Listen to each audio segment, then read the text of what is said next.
साधु साधु साधु। नमो तस्स भगवतो अरहतो सम्मा सम्बुद्धस्स। नमो तस्स भगवतो अरहतो सम्मा सम्बुद्धस्स। नमो तस्स भगवतो अरहतो सम्मा सम्बुद्धस्स। साधु साधु साधु। हम लोग तथागत सम्यक संबुद्ध ने बताए हुए उपदेशों के अनुसार मैत्री ब्रह्म विहार के बारे में सीख रहे हैं। हम लोगों ने अभी तक क्रमशः कुछ जानकारी देखी है। क्रमशः हम लोगों ने देखा कि कैसे कोई व्यक्ति मैत्री चित्त उत्पन्न करता है, मैत्री चित्त का प्रतिलाभ कर लेता है और मैत्री चित्त उत्पन्न करते हुए दूसरों को कैसे मैत्री देनी है, मैत्री भावना करनी, दूसरों के प्रति कैसे मैत्री भावना जगानी है, इसके बारे में विस्तार से देखा है। और दूसरों के प्रति मैत्री भावना जगाने के लिए सर्वप्रथम रूप से किन किन लोगों को मैत्री नहीं देनी चाहिए प्रथम से, इसके बारे में देखा है ना। आप लोगों को याद है ना कौन कौन से किसको मैत्री नहीं देनी चाहिए पहले? हाँ, अप्रिय व्यक्ति को पहले मैत्री नहीं देनी चाहिए, और अति प्रिय व्यक्ति को, और मध्यस्थ को, और वैरी व्यक्ति को, और मृत व्यक्ति को। हाँ, विपरीत लिंग वाला आदमी है। सिर्फ यहाँ विपरीत लिंग मतलब जो अपोजिट वाला नहीं होना चाहिए, जिसमें आकर्षण पैदा होता है। ठीक है, तो ये 5 है। और हमने फिर देखा कि मैत्री चित्त उत्पन्न करने के लिए जिन क्रमशः मैत्री भावना करनी चाहिए, जैसे व्यक्ति विशेष के रूप में, तो सबसे पहले किसको करना चाहिए? हाँ, सबसे पहले अपने लिए करना चाहिए ना, पर दूसरों को लेकर करते हुए सबसे पहले किसको करना चाहिए?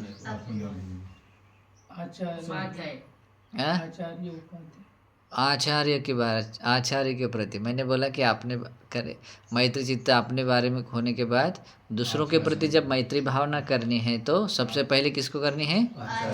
आचार्य को लेकर। आचार्य को लेकर क्यों करनी चाहिए? क्योंकि वही, हाँ, वही एक गुरु गौरव रहता है। उन्हीं की अनुकंपा से हमें धर्म मिलता है, उन्हीं की अनुकंपा से हम बुराइयों से हटकर अच्छाइयों में लग जाते हैं, यहाँ तक कि हमें निर्वाण का मार्ग मिलता है। तो ऐसे सत्पुरुष के प्रति स्वाभाविक रूप से बहुत गौरव, बहुत श्रद्धा रहती है और मन में स्वाभाविक रूप से जागता है, अरे ऐसा सत्पुरुष दीर्घायु हो, इसकी उम्र बहुत लंबी हो, हमेशा सुख से रहे, इसको किसी प्रकार का दुख न हो, कभी भी बीमार ना पड़े, स्वस्थ रहे, ये मैत्री भाव जागता है ना। तो इस कारण से भी आचार्य को मूल करके पहले ये करना चाहिए, उसके बाद में उपाध्याय को, उसके बाद में माता, उसके बाद में पिता, उसके बाद में हितैषी यानी अपने रक्त संबंधी, है ना, जो ब्लड रिलेटिव्स है। हाँ, तो उनको क्या करना है? मैत्री भावना करनी है। मध्यस्थ के बाद में वैरी व्यक्ति। अगर सत्पुरुष स्वभाव का आदमी होता है तो उनको वैरी व्यक्ति के बारे में करने की ज़रूरत नहीं होती है।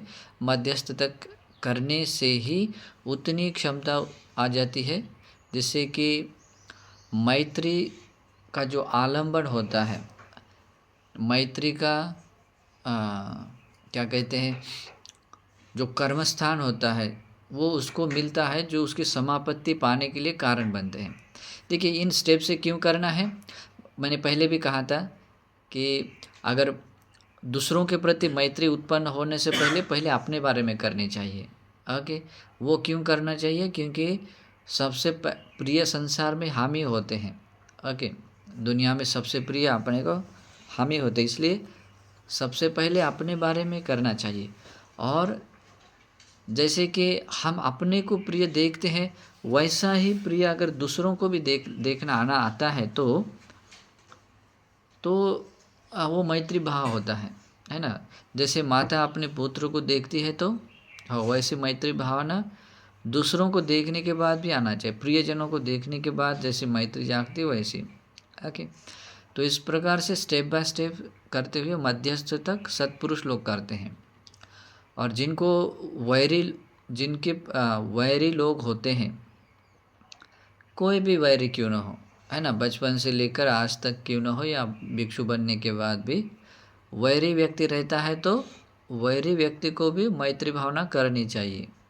ओके, वैरी व्यक्ति को मैत्री भावना करने के लिए मुश्किल है तो अगर उसको याद करते ही गुस्सा आ रहा है, क्रोध आ रहा है, द्वेष जाग रहा है ना, किसी भी कारण से वैर भाव जाग रहा है। मैंने पहले बता दिया था कि वैरी व्यक्ति है तो वैरी व्यक्ति को स्वाभाविक रूप से क्या आता है, हाँ, बहुत सारी इच्छाएं जागती, दुर्भावना जागती है। मतलब उसको कोई व्यक्ति क्योंकि वैरी व्यक्ति शत्रु व्यक्ति को ऐसा होता है, दीर्घायु बनता है तो उसको पसंद नहीं आता है, सुंदर दिखता है तो पसंद नहीं आता है, तो किसी न किसी प्रकार का दुर्भाव जागता है ना। ये क्या बोलते हैं, मैंने इससे पहले सिखाया था आप लोगों को, है ना, कि कैसे शत्रु भाव होने के कारण कैसे व्यक्ति एक दूसरे के प्रति दुर्भावना जगाते हैं, है ना। तो सबसे पहले फोकस करना पड़ता है इस वैर भाव को दूर करने के लिए। ओके, वैर भाव को दूर करते हैं तो फिर वैरी व्यक्ति को बहुत अच्छे तरीके से मैत्री भावना करने के बाद अगर मैत्री चित्त स्थिर हो रहा है तो बार बार भी करना चाहिए, है ना, बार बार करना चाहिए। और बार बार करने से एक पूर्णतः मैत्री जागती है। इस संसार में कोई प्राणी नहीं रह जाता है जिसके प्रति उसकी मैत्री नहीं बढ़ सकती है। ओके, तो मैंने उसके पूरे रास्ते बताए थे कि किसी के प्रति किसी के मन में वैर है तो उस वैर को दूर करने कैसे किया जाता है, इसके बारे में डिटेल्स में बता दिया है ना। अभी ये इस तरीके के अलावा वैसे तो और भी तरीके हैं, लेकिन इतने भी काफ़ी है ना। आप लोगों को कुछ याद है कैसे वैर दूर किया जा सकता है? बताओ दामोदर। उनको सामने वाले को देखकर अगर वैर उत्पन्न हो रहा है, हाँ हाँ, उनके कारण मैं क्यों दुख हो रहा हूँ, ऐसा सोचना चाहिए। और जैसे भगवान बुद्ध ने बताया कि जब मुझे कोई आरी से भी काटे तो मैं वैर नहीं, थोड़ा लंच मात्र भी वैर। वो आरा से काटे हुए की उपमा काटते हैं ना, उसकी उपमा भी बतानी है, क्योंकि जो ऐसे आरे से जो काटने वाले दो आदमियों के प्रति भी कभी क्रोध नहीं करना, वैर नहीं बांधना है। और करता है तो भगवान का श्रावक नहीं बनता है ना, तो भगवान का शासन करने वाला नहीं बनता है। तो मैं भगवान का श्रावक तो मेरे लिए शोभनीय नहीं है, ये सोचकर भी वैर को त्यागना चाहिए। और कौन बता सकता है दूसरे और कोई उपमा है? बताओ आनंद। वैरी व्यक्ति के अच्छे गुणों को देखना चाहिए, उसकी काया वाचा मन के द्वारा किए गए जिस पर्टिकुलर अगर एक भी क्यों ना हो, काया का कोई अच्छा व्यवहार हो, वाणी का अच्छा कोई व्यवहार हो, कभी कभी मन का अच्छा, बाहर से काया वाणी से थोड़ा सा इधर उधर रहता है, अच्छा अप्रिय लगता है, लेकिन मन उसका बहुत अच्छा होता है किसी किसी का, उस बात को देखकर या तीनों को देख कर देखिए, है ना। फिर और कौन सा कारण बताया? कर्म के कारण, वो अपने कर्म से है, मैं अपने कर्म से आया हूँ, कर्म स्व के बारे में। और भगवान का भी उदाहरण दिया था जी पीछे, जैसे जातकों को याद करना है। हाँ, भगवान होते समय तो अलग बात है, लेकिन भगवान के पूर्व जन्म में भी किस किस प्रकार से उन्होंने अपनी चर्याओं को जिया है ना। कभी कभी तो तिरछान प्राणी रहते समय में भी कभी उन्होंने क्रोध नहीं किया, किसी से वैर नहीं बांधा, है ना। तो भगवान इस तरह से उनके गुणों को याद करते हुए अपने इस वैर को दूर करना। और कौन सा है? हाथ में को अंगार लिए हुए। हाँ, वो 2 उपमा और याद रखना है ना। हाथ में अगर गू लेकर किसी को मारता है तो सबसे पहले अपने को गंदा करेगा, बाद में दूसरों को करेगा, है ना। दोनों हाथों से अंगार लेगा तो पहले खुद को जलाएगा, बाद में दूसरों को जलाएगा, है ना। तो ऐसा उसका स्वभाव है। और कौन सा क्या ऐसा ये है?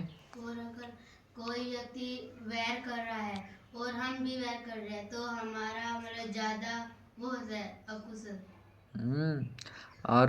और भी बहुत सारे तरीके बताए, अभी उसको याद करना है। आप लोगों ने नोट किया है ना, बहुत अच्छा। लेकिन उसमें से कोई ना कोई ऐसा तरीका है जो आपको उसके वैर से मतलब बाहर निकाल सकता है, और वो बहुत ज़रूरी है। समझो, ये सीख लिया ना तो कभी कभी ऐसा होता है कि कभी कभी इस जन्म में हमारे पास में कुछ नहीं होता है, हमारा वैरी एक तो पिछले जन्म का भी होता है, कभी अगले जन्म में मिल जाए, है ना, या अगले जन्म चलते समय भी कोई ना कोई वैरी मिलता है। तो इस तरह का स्वभाव अगर आपके पास में होता है तो एक चीज़ होती है कि वहाँ पर भी आपको वहाँ के वैर को भी दूर करने के लिए मतलब मदद मिलती है। तो ये सब करते समय सिर्फ एक ही चीज़ होनी चाहिए कि किसी भी तरह से उस वैरी व्यक्ति के प्रति का वैर भाव दूर हो, ओके, मैत्री चित्त उत्पन्न हो। अगर ऐसे भी मैत्री वैर भाव करते हैं तो जिस किसी पर्सन को करते हैं वो आखिर वो आदमी भी है क्या है ना। 4 धातुओं से बना हुआ है ना। उसमें मांस है, हड्डियां हैं, आदि पृथ्वी धातु हैं, आप धातु, तेज धातु, वायु धातु, इसके अलावा और क्या है? एक और कौन भी से? आपने बताया था कि जी पूर्व जन्म में हमारा जैसे मेल है तो पिता रहा होगा, भाई रहा हाँ। होगा, ताऊ ताऊ चाचा रहा होगा, हाँ, ये मतलब बहुत क्लोज रहे होंगे तो वो याद करोगे। अब ये- नहीं है तो कभी न कभी तो रहे। आजकल के जो मक्खी मच्छर है वो भी हमारे पिछले जन्म में कुछ रहे होंगे। अच्छा, ये भी पता है? मच्छर मक्खी को फिर मच्छर को मारना नहीं है मच्छर को मारते हो क्या? नहीं मुझे वो मर जाते हैं। मर जाते हैं? और एक बात और भी है गुरुजी, कुछ साइको के हिसाब से अगर सोचे तो हमारी उसकी कब हुई थी, हम्म, हमारी उसकी कभी दुश्मनी द्वेष हुआ होगा, लेकिन आज क्या है, आज तो कुछ नहीं है। ये नहीं, भी सोच काम कर सकती है।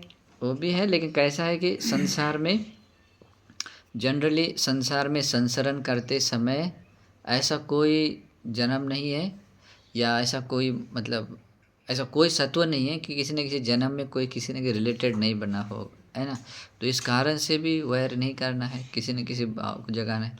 और जैसे धातुओं को लेकर भी विभक्त करके देखेंगे तो, है ना, किसी व्यक्ति का द्वेष करेंगे या उसको बालों को कर रहे हैं या त्वचा को कर रहे हैं, मांस को है, हड्डी को है, और वो यही तो चीज़ों से बना हुआ आदमी है, किसको करना है ना। या रूप है, वेदना, संज्ञा, संखार, विज्ञान को लेकर कर रहे तो सब कुछ नहीं, जीरो है ना। तो इस तरह से भी कर सकते। अगर और भी तरीका है आप लोगों को थोड़ा सा ये करने के, जो उनको पसंद वाली चीज़ होती है तो उनको कुछ देना चाहिए, ओके। दान देने से, गिफ्ट करने से भी वैर भाव कम होता है।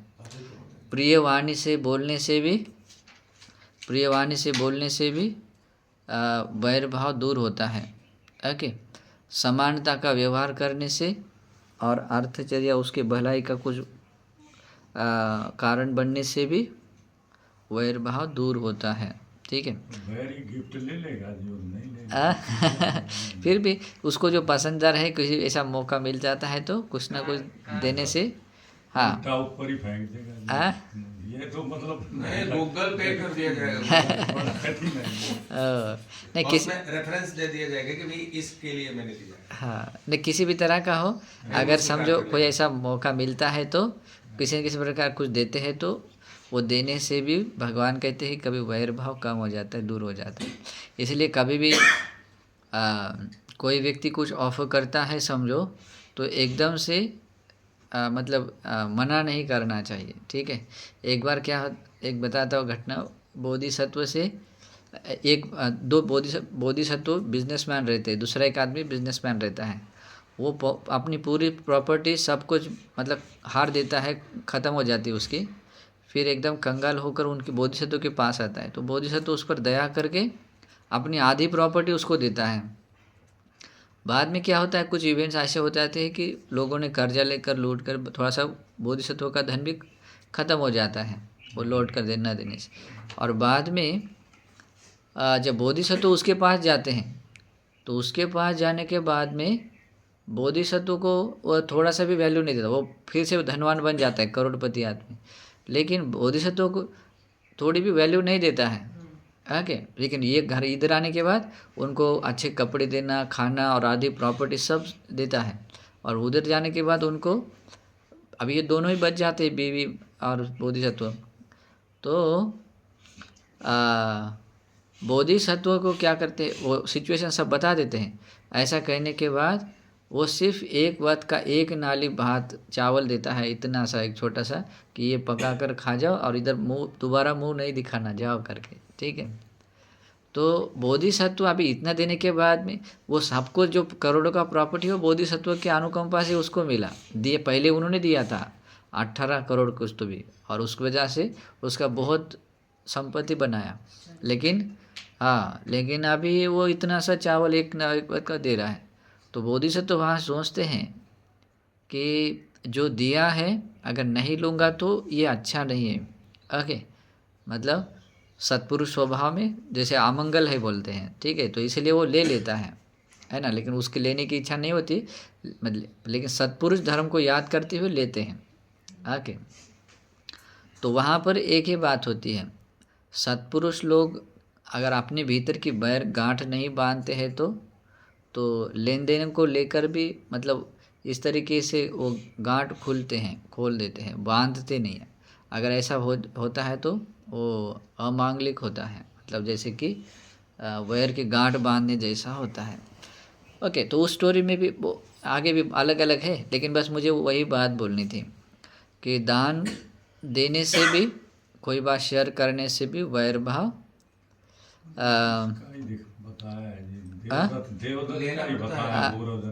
ये देवदत्त का स्टोरी है। नहीं वो लास्ट में सुधरा हो, कोई बात नहीं जानते। लेकिन बात ऐसे है कि वो देने से ऐसा पार्ट हो जाता है, ठीक है। मतलब तो देने से भी वैर भाव कम हो सकता है। तो इस तरीके से उसको भी ये देख सकते हैं, ठीक है। और ये भी देखना है कि और भी तरीके से आप अपने वैर चित्त को दूर कर सकते हैं। तो दूर करने के लिए जैसे मैंने योनिसो मनसिकार करने के लिए जैसे कल बताया था उससे पहले, तो उस तरीके से योनिसो मनसिकार करते हुए भी अपने भीतर के वैर भाव को दूर करना ही चाहिए। किसी भी हालत में वैर भाव को अपने में नहीं रखना है, ठीक है। और जब वैरी व्यक्ति को मूल करके भी मैत्री चित्त जागता है तो जैसे ऊपर से लेकर नीचे तक जितने भी लोगों तक मैत्री की है तो सभी जगह पर मैत्री स्थिर होती है, मैत्री चित्त उत्पन्न होता है।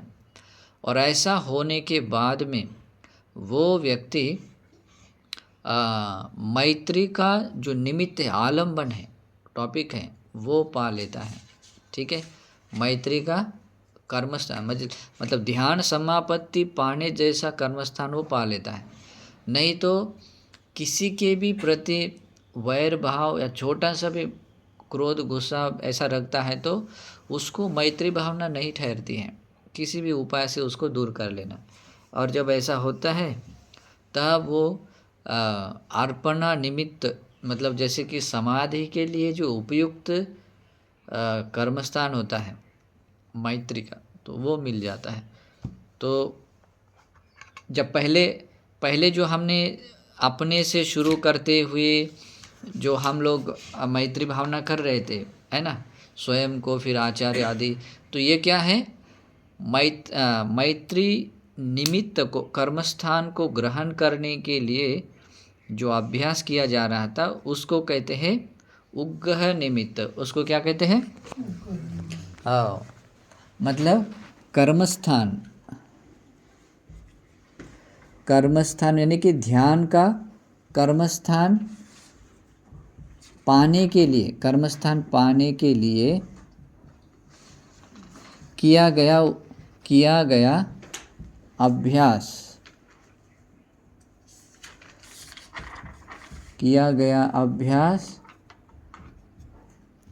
उसको कहते हैं, अगर ये अभ्यास किया जाता है तो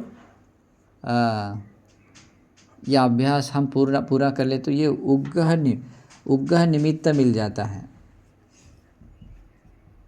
ओके। और जब हमें, जैसे कि अभी मैत्री को लेकर कर रहे हैं, तो ये कर्मस्थान का जो आलम्बन है वो मिल जाता है। तो मिल जाने के बाद में प्राप्त, यानी कि समापत्ति के लिए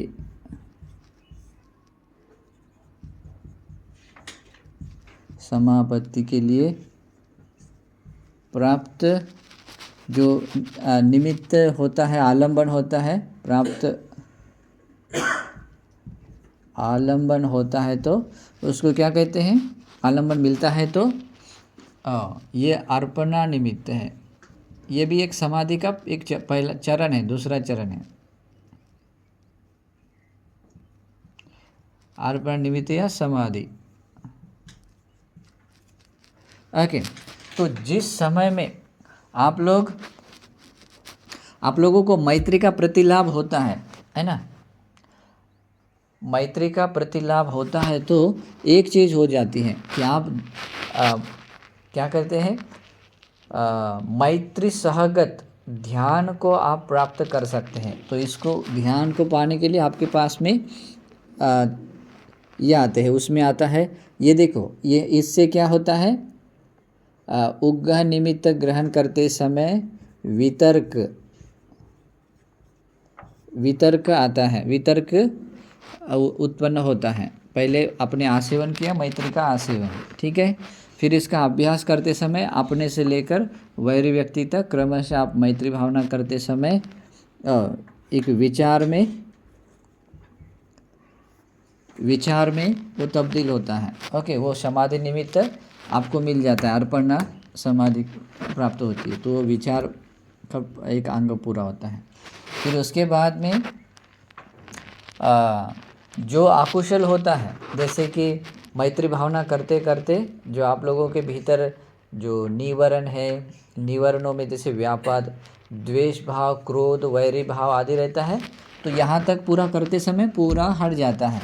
ओके। तो उसमें चित्त का विवेक मिल जाता है। ओके।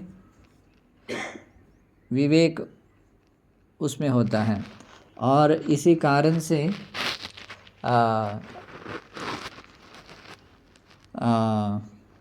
मन में प्रीति भी रहती है और सुख भी रहता है, शरीर में सुख अनुभव करते हैं। और इसके साथ में जब हम मैत्री उसको बोलते हैं मेत्ता चेतो विमुक्ति। क्या कहते हैं? मेत्ता चेतो विमुक्ति, मेत्ता चेतो विमुक्ति इस समापत्ति ध्यान बोल सकते हैं, समापत्ति। ओके। तो ये दो तरह का आपको मिलता है। एक आता है, पहला वाला कौन सा आता है? महगत, इसको इसके सामने यही लगाना, महगत मेत्ता चेतो विमुक्ति। और दूसरा आता है अप्रमाण, इसके आगे भी सेम टू सेम लगाना, मेत्ता चेतो विमुक्ति समापत्ति। ठीक है। तो अभी आप लोगों को ये दो तरह की जो मैत्री ध्यान साधना करने के लिए योग्यता आती है। क्यों? क्योंकि आप लोगों ने ये ऊपर का आप लोगों ने कर लिया है, और अभी करने के लिए महगत करते किसे कहते हैं? महगत चेतो विमुक्ति कहते हैं। जैसे कि एक स्पेस को बढ़ाना होता है, लेकिन महगत चेतो विमुक्ति करते समय में भी कुछ सत्वों को मूल करके आप लोगों को ये करना पड़ता है, मैत्री भावना करनी पड़ती है। ठीक है। तो उसमें कुछ सत्वों के नाम आते हैं, जैसे उसमें कह सकते हैं सब्बे सब्बे सत्ता, उसके बाद में सब्बे पाना, सब्बे भूता, सब्बे पुग्गला, उसके बाद सब्बे अत्तभाव पर्यापन्ना, अत्तभाव पर्यापन्ना। ओके, हाँ, उसके बाद इसके बाद आता है सब्बा इत्थियो। हाँ, उसके बाद सब्बे पुरिसा, उसके बाद सब्बे आर्या, उसके बाद सब्बे अनरिया, उसके बाद सब्बे देवा, उसके बाद सब्बे मनुष्य, उसके बाद सब्बे अमनुष्य, पुगला के बाद क्या लिखा है? सब्बे अगर पुगला के बाद ऊपर क्या लिखा है? ये अत्तभाव पर्यापन्न, सब्बे अमनुष्य, सब्बे अमनुष्य के बाद सब्बे विनिपातिका, विनिपातिका। ओके, ये हो गया। ये इतने सारे लोग हैं। अभी मैं थोड़ा सा मीनिंग बताता हूँ कि एक्चुअल में ये क्या है। ओके, ठीक है, कोई बात नहीं, सिर्फ जैसे पढ़ा था थोड़ा सा बड़ा लिखा करो, दिखता नहीं। कोई बात नहीं। पहला वाला सब्बे, ये सत्ता, सत्व यानी क्या होता है? प्राणी। ऐसे प्राणी जिन प्राणियों के भीतर तृष्णा होती है, आगे जिन प्राणियों के भीतर क्लेश होता है, होने का मतलब क्लेशों का अस्तित्व जिन सत्वों में होता है उनको सत्व कहते हैं। इस कारण से पाना, प्राणवायु में जैसे जिसमें सांस प्रश्वास चलता है ना, जिसमें भी जीव प्राण शक्ति है, सांस प्रश्वास चलता है, वैसा वाला प्राणी व्यक्ति। तो ये पृथ्वी पर भी है, पृथ्वी के आजू बाजू वायुमंडल में जहाँ तक लोक धातु है वहाँ पर। सब्बे भूता, जो भी जो भी हेतु प्रत्यय से ऑलरेडी उन्होंने वो बन चुके हैं, मतलब कोई ना कोई उसको होने के लिए, जन्म होने के लिए हेतु रहने वाले। पुग्गला, कोई भी व्यक्ति स्वभाव धारण किया हुआ। आत्मभाव कहते हैं शरीर को। तो शरीर कब से मिलता है? जैसे कि मनुष्य लोग का शरीर देखे तो गर्भ से ही छोटा सा होता है, तब से। ओके, तो आत्मभाव पर्यापन्ना में भी वो आ जाता है। ओके, जो भी अपने इस लोक का भी हो सकता है, दूसरे लोक का भी, कोई भी है ना, जो शरीर रूप धारण ये कर लेता है, शरीरधारी लोग। सब्बा इत्थियो, जो भी स्त्रीलिंगी जितने भी हैं, मनुष्य की स्त्री हो या तिरछान सत्व की हो या अनंत संसार के अनंत लोक धातुओं की, अनंत यानी कि ब्रह्मलोक में स्त्री नहीं होती है, आरूप लोक में भी वो नहीं होती है, सिर्फ कामावचर लोक में ये आता है। ठीक है, तो इस कारण से वहाँ तक के सब्बा इत्थियो स्त्रियों को लेकर करना है, फिर पुरुषों को लेकर करना है, फिर आर्यजनों को लेकर। आर्य किसे कहते हैं? जो कम से कम सरलता से, हाँ, जो भगवान बुद्ध के धर्म के अनुसार अनुगमन करता हुआ और विमुक्ति के मार्ग पर आरूढ़, यानी कि श्रोतापन्न बनने के मार्ग पर या श्रोतापन्न फल प्राप्त है, ऐसा व्यक्ति आर्य। अनरिया, अनरिया कौन होता है? जो पृथक जन, अभी तक वो श्रोतापन्न नहीं बना, कभी कभी वो भगवान का श्रावक भी, जो नॉर्मली शरण गया हुआ भी हो सकता है, ठीक है, लेकिन वो कल्याण में अनार्य होता है। पृथक जन, बाहर बुद्ध शासन का बाहर का, वो तो अश्रुत पृथक जन अनार्य। फिर देवा, देवा इस भूमंडल का एक देवताओं से लेकर ऊपर के सभी देवता लोग आते हैं। हाँ, तो इस तरीके से जब हम ये महागत चेतो विमुक्ति, पहले तो इसको बढ़ाना है, बाद में अप्रमाण को बढ़ाना है, ठीक है। तो महागत चेतो विमुक्ति को बढ़ाते समय में भी इन्हीं जीव सत्वों को मूल करके ये करना होता है। तो महागत में आता है इमस्मिंग विहारे, ओके, इमस्मिंग गोचर गाँव में होता है, यानी कि ये जो गांव है या विहार है, विहार का जो गोचर यानी कि जितनी सीमा है उसके आजू बाजू का वो भाग, ओके। फिर इमस्मिंग नगर, ये गोचर गांव आता है गांव के अंदर, नहीं नगर के अंदर है ना, तो नगर आता है प्रदेश के अंदर, प्रदेश आता है राज्य के अंदर, और फिर राज्य से मिलकर बड़ा जम्बूद्वीप आता है, फिर इमस्मिंग जम्बूद्वीप, फिर जम्बूद्वीप ये जो पृथ्वी का पूरा ऐसा जो घेरा है पूरा टोटली, उसको बोलते हैं इमस्मिंग चक्रवाले, ओके। तो वहाँ जितने भी जो लोग हैं, कौन कौन लोग हैं, फिर ये बोल सकते हैं सब्बे सत्ता सब्बे बाना, या अगर इतना नहीं होता है तो अभी ये एक भी वर्ड यूज़ किया समझो, सब्बे सत्ता, ओके। ये एक शब्द मूल करके हम मैत्री भावना कितने 5 अक्षरों से 5 शब्दों से करना है। कौन कौन सा पहला है?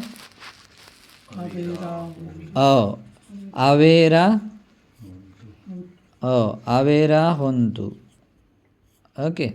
यानी कि इसका मतलब क्या होता है? बैर से रहित हो, वैर से रहित हो, नहीं तो वैर से मुक्त हो, ठीक है। फिर उसके बाद में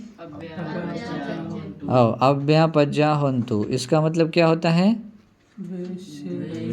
हाँ, द्वेष कहे, दुर्भाव कहे, है ना, द्वेष या दुर्भाव से या क्रोध भी कह सकते हैं। तो द्वेष से रहित हो, नहीं तो मुक्त हो। उसके बाद में अनिघा होन्तु, अनिघा होन्तु, है ना, शारीरिक और मानसिक हाँ, से मुक्ति। अव्यापज्या,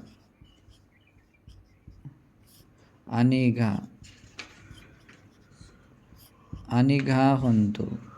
उसके बाद में आता है सुखी आत्तानं, ओके, सुखी आत्तान। उसके बाद में आता है परिहरन्तु। तो हाँ, सुखी आत्तान यानी कि वो जितने से वो, जैसे कि अनिघा होन्तु में आता है, वो चाहे शारीरिक दुख हो या मानसिक दुख हो, दोनों सभी प्रकार के दुखों से वो मुक्त हो, ठीक है। पर लेकिन अगर समय होता है तो शांति से करना है। जैसे कि शारीरिक दुखों में कोई बीमार पड़ता है, किसी को और भी कोई प्रॉब्लम आता है, तो वो सब वो उस दुखों से मुक्त हो, ठीक है। वैर से रहित होते हो, ऐसा भी कर सकते हैं कि जैसे कि उस व्यक्ति के हृदय में किसी के प्रति भी वैर न रहे, और किसी भी प्राणियों, यानी अनंत संसार के प्राणियों के हृदय में भी उसके प्रति वैर न रहे, यानी कि कोई किसी का वैर न करे। ओके, इसमें द्वेष को लेकर भी सेम टू सेम ऐसा ही करना है। फिर सुखी आत्तान, ये 5 शब्द याद रखना। इसी क्रम से क्या करना होता है? मैत्री ध्यान करनी है। तो मैत्री ध्यान करते समय हर एक इन 5 शब्दों से हर एक को करना है। सब सत्ता, पाना, भूता, सब्बे पुग्गला, सब्बे आत्मभाव पर्यापन्न, सब्बा इत्थियो, सब्बे पुरुषा। तो एक एक स्टॉप करने के बाद यहाँ बोलेंगे सब्बे पुरुषा। अभी ये सब्बे पुरुषा को मूल करके इन्हीं 5 शब्दों से मैत्री भावना करनी है, ठीक है। समझ में आ रहा है? बहुत अच्छा। तो इसी प्रकार से ये मैत्री भावना कर लेनी है, ठीक है। हाँ, जैसे ये इन 5 शब्दों के अनुसार मैत्री भावना करनी है, ठीक है। तो ऐसा अगर हम करते हैं तो ये मैत्री ध्यान ऐसे हो जाता है कि ये चेतो विमुक्ति, यानी कि इन 4 ये प्रथम ध्यान में आने वाले चरणों के साथ में जब इस तरीके से इनके प्रति मैत्री भावना बढ़ाई जाती है तो वो बन जाती है मेत्ता, मतलब महगत चेतो विमुक्ति, है ना। महगत चेतो विमुक्ति मेत्ता भावना समापत्ति बन जाती है। ठीक है, तो ये सीमा बंदी होने के कारण हर एक पर्टिकुलर एरिया में सीमित प्रदेश भूमि में रहने वाले इन सभी जीव सत्वों को मूल करके की जाने वाले मैत्री भावना होने के कारण उनको कहते हैं उनको दूसरी भाषा में कहते हैं ओधिसो मेत्ता चेतो विमुक्ति। ठीक है, ओधिसो। और अप्रमाण उसको दूसरी भाषा में कहते हैं ओधिसो फरना मेत्ता चेतो विमुक्ति। क्या कहते हैं, नाम यहाँ लिख कर देता हूँ। ठीक है, ओधिसो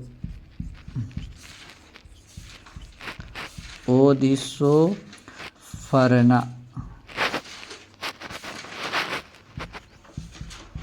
मेत्ता चेतो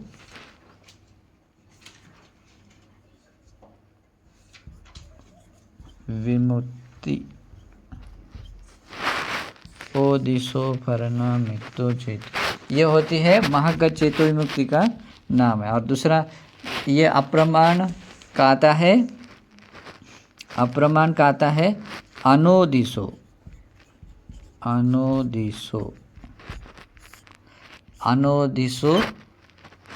फरना मेत्ता चेतो विमुक्ति। ठीक है, तो ये अभी देखिए यहाँ पर आप लोगों ने फ हाँ अगर ये नहीं लिखा तो अगर नहीं लिखा तो हाँ, वैसे दिमाग अच्छा है तो नहीं लिख सकते, लेकिन दिमाग छोटा है तो लिखना अच्छा होता है। ठीक है, फिर गुरुजी वो दिख भी नहीं रहा और मतलब तो मैंने जैसे बताया उतना ही समझ लेना है। ठीक है, हाँ, मैं हिंदी बोल रहा हूँ, समझ में आ रहा है, बहुत अच्छा। तो अनोदिसो फरना मेत्ता चेतो विमुक्ति, इसको क्या कहते हैं, अप्रमाण चेतो विमुक्ति ध्यान।